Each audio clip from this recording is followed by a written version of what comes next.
Hi hello friends, welcome to my channel. ഇന്ന് ഞാൻ രണ്ട് പഴയ നൈറ്റി ആയിട്ടാണ് വന്നിട്ടുള്ളത്. അത് വെച്ചിട്ട് പാൻറ്റും ഒരു സ്കേർട്ടുമാണ് സ്റ്റിച്ച് ചെയ്ത് കാണിക്കുന്നത്. ഞാനിതിന് മുന്നേ ഒരു വീഡിയോ ഇട്ടിരുന്നു, പഴയ നൈറ്റികൾ വെച്ചിട്ട് യൂസ്ഫുള്ളായിട്ട് ചെയ്തെടുക്കാൻ പറ്റിയ ഐറ്റംസ് എന്ന് പറഞ്ഞിട്ട്. അപ്പോൾ അതിൽ പാൻറ്റും പാവാടയും തയ്ച്ചത് ഞാൻ ഡീറ്റെയിൽഡായിട്ട് കാണിച്ചിട്ടുണ്ടായിരുന്നില്ല. അപ്പോൾ ഒന്ന് രണ്ട് പേര് കമൻറ്റ് ചെയ്തിട്ടുണ്ടായിരുന്നു സ്കേർട്ടിൻ്റെയും പാൻറ്റിൻ്റെയും വീഡിയോ ഡീറ്റെയിൽഡായിട്ട് ഇടണമെന്ന് പറഞ്ഞിട്ട്. അപ്പോൾ അതുകൊണ്ടാണ് ഞാൻ രണ്ടാമത് കാണിച്ചു തരുന്നത്. ഇതിൽ ഞാൻ ഡീറ്റെയിൽഡായിട്ട് പറയുന്നുണ്ട്, സ്റ്റിച്ചിങ്ങും കാണിക്കുന്നുണ്ട്. ഇത് നന്നായി അയൺ ചെയ്തെടുത്തിട്ട് ലെവലാക്കി കൊടുക്കുക. ഒട്ടും ചുളിവില്ലാതെ വേണം നമ്മളിത് വിരിച്ചെടുക്കാൻ. രണ്ടാക്കി മടക്കിയിട്ട് പിന്നെ ഇതുപോലെ ഓൾറെഡി നമ്മളിത് സ്റ്റിച്ച് ചെയ്തതല്ലേ, അപ്പോൾ ഇത് 2 പീസ്, ഇത് 2 പീസ്, അപ്പോൾ അങ്ങനെ 4 പീസാക്കിയിട്ട് മടക്കിയിട്ട് കൊടുക്കുക. ഇത് നൈറ്റിയിലല്ലാതെ ശരിക്ക് പാൻറ്റ് തുന്നണത് ഞാൻ അടുത്ത് തന്നെ വീഡിയോ അപ്ലോഡ് ചെയ്യാം. അരവണ്ണം മാർക്ക് ചെയ്യേണ്ടത് ഇതുപോലെ നമ്മൾ സ്ലീവൊക്കെ ജോയിൻ ചെയ്തിട്ടുള്ള ഭാഗം ഉണ്ടല്ലോ, അവിടെ നിങ്ങൾക്ക് ഏത് സൈഡിലാണ് കിട്ടുന്നതെന്ന് നോക്കുക. അപ്പോൾ എനിക്ക് വേണ്ടത് 4 മടക്കിൽ 12 ഇഞ്ചാണ്. അപ്പോൾ ഇവിടെയാണ് കറക്റ്റ് 12 ഇഞ്ച് കിട്ടുന്നത്. അപ്പോൾ അവിടെ നമ്മളത് മാർക്ക് ചെയ്ത് കൊടുക്കുക. കറക്റ്റ് അരവണ്ണം കിട്ടുന്ന സൈഡിൽ മാർക്ക് ചെയ്ത് കൊടുക്കുക. ഇവിടെ തയ്യൽ തുമ്പിൻ്റെ ആവശ്യമില്ല, കാരണം ഓൾറെഡി നമ്മളവിടെ മടക്കി അടിച്ചിട്ടുണ്ട്. മടക്കി അടിക്കല്ല, ജോയിൻ ചെയ്തിട്ടുണ്ടല്ലോ, അപ്പോൾ അതുകൊണ്ട് ആ ഒരു ഭാഗത്ത് തയ്യൽ തുമ്പ് മാർക്ക് ചെയ്യേണ്ട ആവശ്യമില്ല. എനിക്ക് ഇതിൻ്റെ ലെങ്ത്ത് വേണ്ടത് 40 ഇഞ്ചാണ്. 40 ഇഞ്ച് ഇവിടെയാണ് കിട്ടുന്നത്. 1 ഇഞ്ച് കൂടെ കൂടുതലുണ്ട്, അപ്പോൾ അതുകൊണ്ട് ഞാൻ ആ ഭാഗം കട്ട് ചെയ്ത് കളയാണ് ചെയ്യുന്നത്. കാരണം ഇവിടെ ഒരു ലെവലല്ലാത്ത പോലെ ഉണ്ട്. ഇത് ഞാൻ 2 പ്രാവശ്യം യൂസ് ചെയ്തിട്ടുള്ള അപ്പത്തിന് തന്നെ ഇത് ചുരുങ്ങിപ്പോയി. അപ്പോൾ ഇതൊന്ന് ഒപ്പാക്കാൻ വേണ്ടിയിട്ട് ഞാനിവിടെ ലെങ്ത്ത് മാർക്ക് ചെയ്തിട്ടുണ്ട്. 40 ഇഞ്ചിൽ 2 ഇഞ്ച് ഇവിടെ നമുക്ക് എലാസ്റ്റിക് ഇടാൻ വേണ്ടിയിട്ട് മടക്കി അടിക്കാൻ പോവും, 1 ഇഞ്ച് താഴെ മടക്കി അടിക്കാനും. അപ്പോൾ എല്ലാ തയ്യൽ തുമ്പ് എല്ലാം അടക്കമാണ് ഞാൻ 40 ഇഞ്ച് എടുത്തിരിക്കുന്നത്. ഇനി നമ്മൾ ഈ മാർക്ക് ചെയ്തിട്ട് ഭാഗം കട്ട് ചെയ്തെടുക്കുക. ഇതിനെ ഷേപ്പ് ചെയ്ത് വരയ്ക്കുക അങ്ങനെയൊന്നും വേണ്ട, കാരണം ഓൾറെഡി തയ്ച്ച് വെച്ചതായതുകൊണ്ട് ഈ അരവണ്ണവും കട്ട് ചെയ്യുക, അടിവീതിയും കട്ട് ചെയ്യുക, അത്രയേ ഉള്ളൂ ഇതിൻ്റെ പണി. അടിയിൽ നമ്മൾ മാർക്ക് ചെയ്തത് കട്ട് ചെയ്ത് കൊടുക്കുക.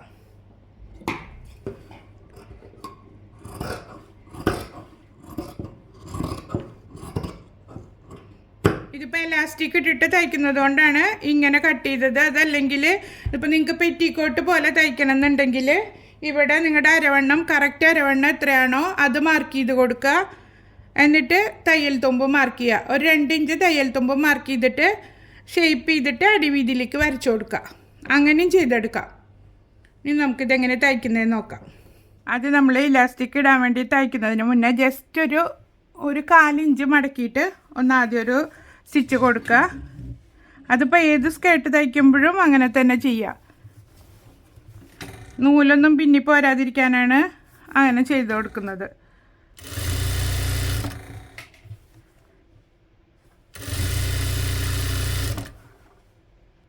അപ്പോൾ ഫുള്ള് സ്റ്റിച്ച് ചെയ്തെടുത്തിട്ടുണ്ട്. ഇനി നമ്മളിടുന്ന ഇലാസ്റ്റിക്കിൻ്റെ വലുപ്പത്തിനനുസരിച്ചിട്ട് ഇതൊന്നിങ്ങനെ മടക്കി കൊടുക്കുക. അത് കറക്റ്റ് ഇലാസ്റ്റിക് വെച്ചിട്ട് തന്നെ മടക്കിയെടുത്താൽ കറക്റ്റായിട്ട് കിട്ടും.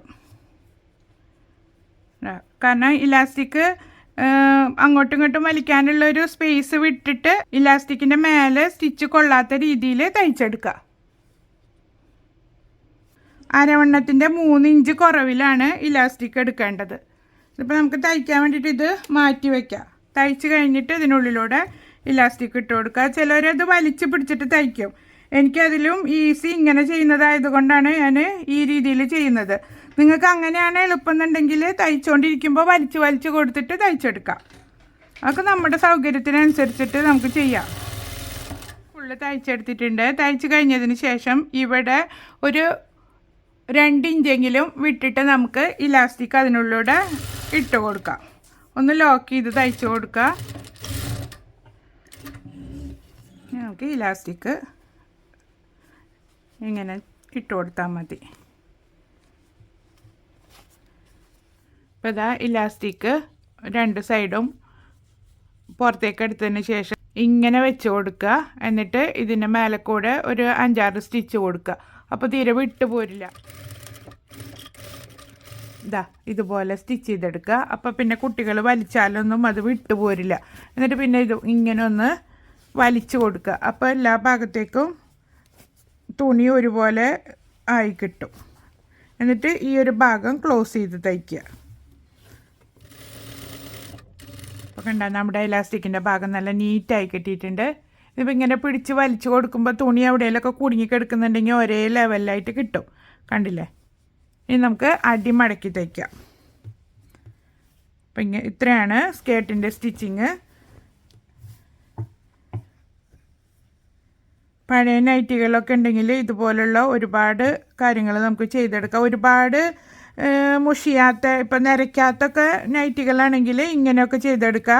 അതെല്ലാം നല്ലോണം മുഷിഞ്ഞതൊക്കെ ആണെങ്കിൽ ഞാൻ വേറൊരു വീഡിയോ ചെയ്തിട്ടുണ്ട്, അതിലുള്ളതുപോലെയൊക്കെ ചെയ്തെടുക്കാം.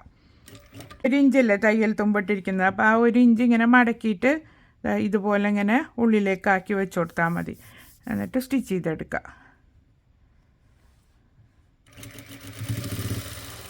ഇതാ അപ്പോൾ സ്കേർട്ടിൻ്റെ സ്റ്റിച്ചിങ് കഴിഞ്ഞിട്ടുണ്ട്. നല്ല ഭംഗിയുണ്ട് കാണാൻ. അടിയിൽ പൂക്കളൊക്കെ ഉള്ള കാരണം ഇങ്ങനെയൊക്കെ ചെയ്ത് കൊടുത്താൽ കുട്ടികൾക്ക് നല്ല ഇഷ്ടാവുകയും ചെയ്യും. അപ്പോൾ എല്ലാവരും ഇത് സ്റ്റിച്ച് ചെയ്ത് നോക്കുക. അപ്പോൾ ഇനി നമുക്കിനി പാൻറ്റ് കട്ട് ചെയ്യാം. ഈ നൈറ്റിയാണ് ഞാൻ പാൻറ്റിന് വേണ്ടി എടുക്കുന്നത്. ഇത് അടിയിൽ നല്ല വീതി ഉണ്ട്. എനിക്ക് തോന്നുന്നു അംബ്രല കട്ട് പോലെയാണ് ഇത് കട്ട് ചെയ്തിട്ടുള്ളത്. ഇത് ഞാൻ റെഡിമെയ്ഡ് വാങ്ങിച്ചിട്ടുള്ള നൈറ്റിയാണ്. ആദ്യം കാണിച്ചത് ഞാൻ തന്നെ തയ്ച്ചിട്ടുള്ളതാണ്. 4 ആക്കിയിട്ട് മടക്കി കൊടുക്കുക. പാൻറ്റ് തയ്ക്കുമ്പോൾ നമ്മൾ വീതി കൂടിയ ഭാഗമാണ് മേലേക്ക് വരേണ്ടത്. സ്കേർട്ട് തയ്ക്കുമ്പോൾ വീതി കുറവുള്ള ഭാഗമാണ് മേലേക്ക് വരേണ്ടത്. നമ്മുടെ ചെസ്റ്റൊക്കെ മാർക്ക് ചെയ്തിട്ടുള്ളത്. ഇത് ബോട്ടം തയ്ക്കുമ്പോൾ അടിവീതി മാർക്ക് ചെയ്ത ഭാഗമാണ് മുകളിലേക്ക് വരേണ്ടത്. അവിടെയാണ് നമ്മൾ അരവണ്ണമൊക്കെ മാർക്ക് ചെയ്ത് കൊടുക്കുന്നത്. അപ്പോൾ ഞാൻ 4 ആക്കി മടക്കിയിട്ട് കൊടുത്തിട്ടുണ്ട്. നമ്മൾ സ്കേർട്ടിന് എടുത്തതുപോലെ തന്നെ 40 ഇഞ്ച് തന്നെയാണ് ഞാൻ ലെങ്ത്ത് എടുക്കുന്നത്. അതിന് മുന്നേ ഇവിടെ 2 ഇഞ്ച് മാർക്ക് ചെയ്ത് കൊടുക്കുക. ഇത് ഞാൻ കട്ട് ചെയ്യാൻ വേണ്ടിയിട്ടാണ് ഇവിടെ ഒരു മാർക്കിംഗ് കൊടുത്തിട്ടുള്ളത്. ഇത് നമുക്ക് മടക്കി അടിക്കാനുള്ള ഇലാസ്റ്റിക് ഇട്ട് കൊടുക്കാനുള്ള സീം അലവൻസ്. അരവണ്ണം ഞാനൊരു 15 ഇഞ്ചാണ് മാർക്ക് ചെയ്ത് കൊടുക്കുന്നത്. 4 മടക്കിൽ 15 ഇഞ്ച്. ക്രോച്ച് ലെങ്ത്ത് 16 ഇഞ്ചാണ് മാർക്ക് ചെയ്ത് കൊടുക്കുന്നത്.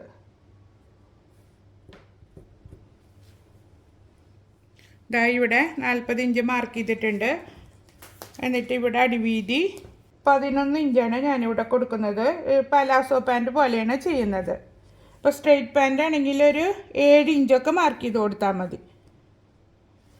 എന്നിട്ട് നമ്മൾ ഈ ക്രോച്ച് ലെങ്ത്തിൽ നിന്ന് ഇങ്ങോട്ടേക്ക് വരച്ച് കൊടുക്കുക. ഇതിപ്പോൾ അധികം ഷേപ്പ് ചെയ്യാനൊന്നും ഉണ്ടാവില്ല, ജസ്റ്റ് ഒന്നിങ്ങനെ വരച്ചു കൊടുത്താൽ മതി. അരവണ്ണത്തിൽ നിന്ന് ക്രോച്ച് ലെങ്ത്തിലേക്ക് ഇതിങ്ങനെ ടേപ്പ് വെച്ച് കൊടുത്തിട്ട് ഒന്നിങ്ങനെ വരച്ചു കൊടുക്കുക. എന്നിട്ട് ഇങ്ങോട്ടൊരു ഷേപ്പ് കൊടുക്കുക. ജസ്റ്റ് ഒന്ന് കർവ് ചെയ്തിട്ട് വരച്ചു കൊടുക്കുക. അതവിടെ ഒരു കുടുക്കം വരാതിരിക്കാൻ വേണ്ടിയിട്ടാണ് അങ്ങനെ ചെയ്യണത്. ഇത്രയാണ് അതിൻ്റെ മാർക്കിങ്. ഈ മാർക്ക് ചെയ്ത ഭാഗങ്ങൾ കട്ട് ചെയ്തെടുക്കുക. കട്ട് ചെയ്യുമ്പോൾ നിങ്ങൾക്ക് കറക്റ്റ് മനസ്സിലാവും ഇതെങ്ങനെയെല്ലാം മാർക്ക് ചെയ്ത് വെച്ചിരുന്നതെന്ന്. പാൻറ്റ് മാത്രമല്ല, ചെറിയ ആൺകുട്ടികളുണ്ടെങ്കിൽ അവർക്ക് ഷോർട്ട്സും ഇതുപോലെ നൈറ്റി വെച്ചിട്ട് ചെയ്ത് കൊടുക്കാൻ പറ്റും.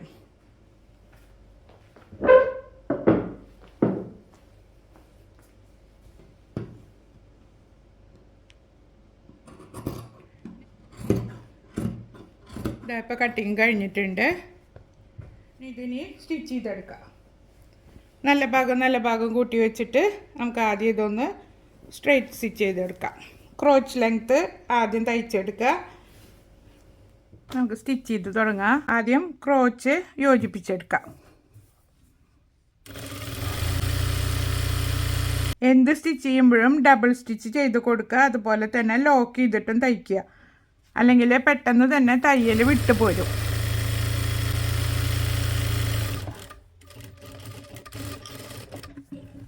ഇപ്പുറത്തെ സൈഡും അതുപോലെ തന്നെ തയ്ച്ചെടുക്കുക. ഇനി എലാസ്റ്റിക് ഇടുന്ന ഭാഗം നമ്മൾ സ്കേർട്ടിന് ചെയ്ത അതേ രീതിയിൽ തന്നെയാണ് ബോട്ടത്തിനും ചെയ്ത് കൊടുക്കേണ്ടത്. ഇലാസ്റ്റിക് ഇടാനുള്ള ഭാഗം ഞാൻ മടക്കി അടിച്ചെടുത്തിട്ടുണ്ട്. ഇനി അടി മടക്കി അടിച്ചിട്ട് കൂട്ടി യോജിപ്പിച്ചെടുക്കാം. ലാസ്റ്റ് നമുക്ക് ഇലാസ്റ്റിക് ഇട്ട് കൊടുക്കാം. ഈ ഭാഗം നല്ല കട്ടി വേണമെന്നുണ്ടെങ്കിൽ കുറച്ചുകൂടി തയ്യൽ തുമ്പ് കൂടുതൽ എടുക്കണം. അത് നമുക്ക് എന്തായാലും നൈറ്റി ഒന്നും കട്ട് ചെയ്ത് ചെയ്യുമ്പോൾ കിട്ടില്ല. നല്ല തുണിയിലൊക്കെ ചെയ്യുമ്പോൾ ഒരു 4 ഇഞ്ചൊക്കെ നമുക്ക് വേണമെങ്കിൽ മടക്കി അടിക്കാനായിട്ട് തയ്യൽ തുമ്പ് ഇട്ട് കൊടുക്കാം.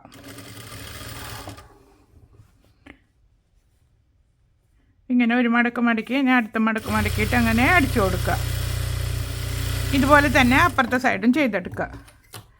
ഇപ്പോൾ 2 സൈഡും സ്റ്റിച്ച് ചെയ്തെടുത്തിട്ടുണ്ട്. ഇനി നമുക്ക് സൈഡ് യോജിപ്പിച്ചെടുക്കുക. ഇതുപോലെ 2 ഭാഗവും ഒരുപോലെ വെച്ചിട്ട് 1 ഇഞ്ച് തയ്യൽ തുമ്പിൽ തയ്ച്ചു കൊടുക്കുക.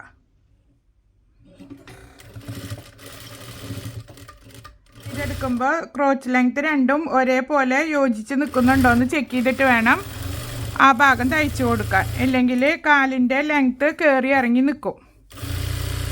ക്രോച്ച് ഭാഗത്ത് 2-3 പ്രാവശ്യം ഒന്ന് ലോക്ക് ചെയ്തിട്ട് തയ്ച്ചു കൊടുക്കുക. പ്രത്യേകിച്ച് കുട്ടികൾക്ക് തയ്ച്ചു കൊടുക്കുമ്പോൾ എപ്പോഴും ഒരു 2-3 സ്റ്റിച്ചെങ്കിലും അവിടെ കൊടുക്കുക. അല്ലെങ്കിൽ പെട്ടെന്ന് തന്നെ കീറിപ്പോരും. അവരിപ്പോൾ അത്ര ശ്രദ്ധിക്കൊന്നുമില്ലല്ലോ. അപ്പോൾ എപ്പോഴും നമ്മൾ സേഫ്റ്റിക്ക് വേണ്ടിയിട്ട് ഒരു 3-4 സ്റ്റിച്ച് കൊടുക്കുക. എന്നിട്ട് കംപ്ലീറ്റ് സ്റ്റിച്ച് ചെയ്തെടുക്കുക. അപ്പോൾ പോട്ടെ, ഞാനൊരു ഡബിൾ സ്റ്റിച്ച് ചെയ്തെടുത്തിട്ടുണ്ട്. ഇനി നമുക്ക് ഇലാസ്റ്റിക് ഇട്ട് കൊടുക്കാം. എന്നിട്ട് ആ ഒരു ഭാഗവും കൂടെ ക്ലോസ് ചെയ്ത് തയ്ച്ചെടുക്കാം. കുട്ടികൾക്കായാലും വലിയവർക്കായാലും ഇലാസ്റ്റിക് എടുക്കുമ്പോൾ അരവണ്ണത്തിൻ്റെ 3 ഇഞ്ച് കുറവിലാണ് എടുക്കേണ്ടത്. ഇതുപോലുള്ള വീഡിയോസൊക്കെ നിങ്ങൾക്ക് ഇഷ്ടപ്പെടുന്നുണ്ടെങ്കിൽ എൻ്റെ ചാനലൊന്ന് സബ്സ്ക്രൈബ് ചെയ്യാൻ മറക്കരുത്. വീഡിയോ കണ്ടിട്ട് പോകുമ്പോൾ ലൈക്ക് ചെയ്യുക. അതുപോലെ തയ്യൽ ഇഷ്ടപ്പെടുന്ന ഫ്രണ്ട്സിനും റിലേറ്റീവ്സിനും ഒന്ന് ഷെയർ ചെയ്ത് കൊടുക്കുക. ഇനി ഈ ഒരു ഭാഗം ക്ലോസ് ചെയ്ത് തയ്ക്കുക. എല്ലാം നമ്മൾ സ്കേർട്ടിന് ചെയ്ത അതേ മെത്തേഡിൽ തന്നെയാണ് ഇതും ചെയ്യുന്നത്. സൈഡ് കൂട്ടിയെടുക്കുന്നുണ്ടെന്ന് മാത്രമേ ഉള്ളൂ വ്യത്യാസം. അപ്പോൾ നമ്മുടെ ബോട്ടത്തിൻ്റെ സ്റ്റിച്ചിങ് കഴിഞ്ഞിട്ടുണ്ട്. നല്ല ലൂസും ലെങ്ത്തിലും ആയിട്ടുള്ള ബോട്ടം നമുക്ക് കിട്ടിയിട്ടുണ്ട്. അതുപോലെ തന്നെ സ്കേർട്ടും. ഇത് രണ്ടും നിങ്ങൾക്ക് ഇഷ്ടപ്പെട്ടിട്ടുണ്ടെങ്കിൽ ഒന്ന് കമൻറ്റ് ചെയ്യുക. ചാനൽ ആദ്യമായിട്ട് കാണുന്നുണ്ടെങ്കിൽ ഒന്ന് സബ്സ്ക്രൈബ് ചെയ്യുക. ഇതുപോലുള്ള യൂസ്ഫുൾ വീഡിയോയുമായിട്ട് വീണ്ടും വരാം. Thank you for watching.